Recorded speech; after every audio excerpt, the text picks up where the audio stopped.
রংপুরে বেগম রোকেয়া বিশ্ববিদ্যালয়ের উপাচার্য নিয়োগের দাবিতে রংপুর ঢাকা মহাসড়কের মডার্ন মোড় এলাকায় 2 ঘন্টা অবরোধ করে বিক্ষোভ করেছেন শিক্ষার্থীরা। এর ফলে ওই সড়কে সব ধরনের যানবাহন চলাচল বন্ধ হয়ে যায়। বিশ্ববিদ্যালয়ের সাধারণ শিক্ষার্থীদের ব্যানারে আজ বেলা 11:30 থেকে 1:30 পর্যন্ত চলে এই কর্মসূচি।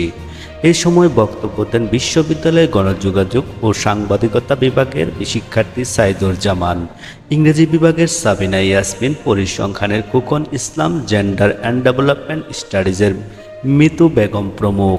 শিক্ষার্থীরা বলেন, উপাচার্য নিয়োগ না হওয়া পর্যন্ত ক্যাম্পাসে অচল অবস্থা দেখা দিয়েছে, কোনো ক্লাস পরীক্ষা অনুষ্ঠিত হচ্ছে না।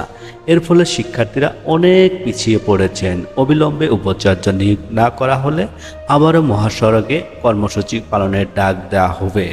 শিক্ষার্থীদের কোটা সংস্কার আন্দোলন চলাকালে 16 জুলাই পুলিশের গুলিতে নিহত হন বেগম রোকেয়া বিশ্ববিদ্যালয়ের শিক্ষার্থী আবু সাইদ। এরপর আন্দোলনের দাবানল ছড়িয়ে পড়ে সারা দেশে।